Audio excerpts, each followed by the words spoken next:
all members. For those who don't know me, Mr. Speaker, my name is MJ Mike, President of African Minister of Affairs at Large. Mr. Speaker, mimi ni diehard mkubwa wa two-term na supporter mkubwa wa William Samoei Odhiambo.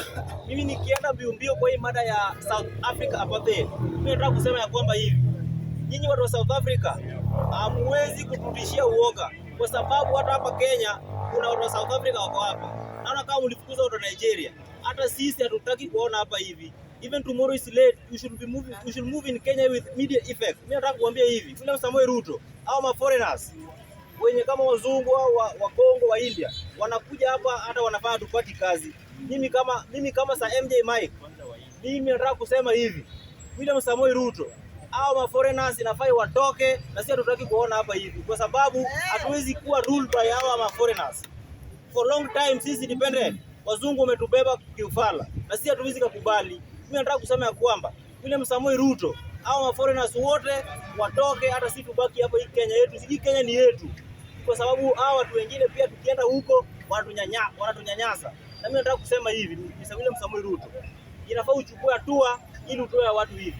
Nikienda kwa hii mada ya maandamano, mimi nataka hii mada ya Sabasaba, nataka kusema hivi, Sabasaba ilikuwa ya Raila, na naona kama mtu amekuja kusema hapa hivi ati maandamano. Unajua Sabasaba na maandamano, hizo ni vitu different. Hizo ni two things different. Sabasaba hii tunafanya ili tukumbushane vitu zilifanyika past. Na sasa watu wengine wanakuja hapa hivi wanasema tusikie tuende maandamano. Nataka kuambia hivi, James Orengo naona kama alikuwa hapa CBD, ametoka Siaya, yet Siaya huko hakuna maendeleo amefanya.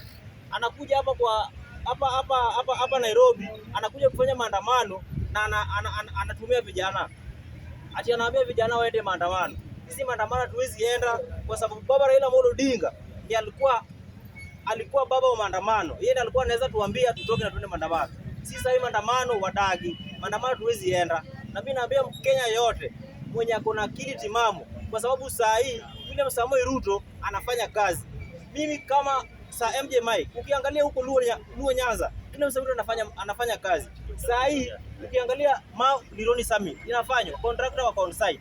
Ukienda kule Mombasa, kazi zinafanywa. William Samoei Ruto aliahidi watu wa Mombasa 13 seater na atawabaia 300 buses. Naona mtu mwingine anakuja anasema hapa hivi atutoke one time tuende two time. Aje sasa tunaenda one time aje? One time watufanyia nini? Hao watu one time kwanza wananga agenda, hawananga sera. Hawana hadi sura. Hakuna kitu wanaweza kuambia. Watu wanatusaidia na ninyi hapa Kenya, hakuna kitu wanatusaidia nayo. Mimi nataka kuambia watu wa Kenya support hii government ya William Samoei Ruto, kwa sababu William Samoei Ruto anafanya maendeleo. Sasa hivi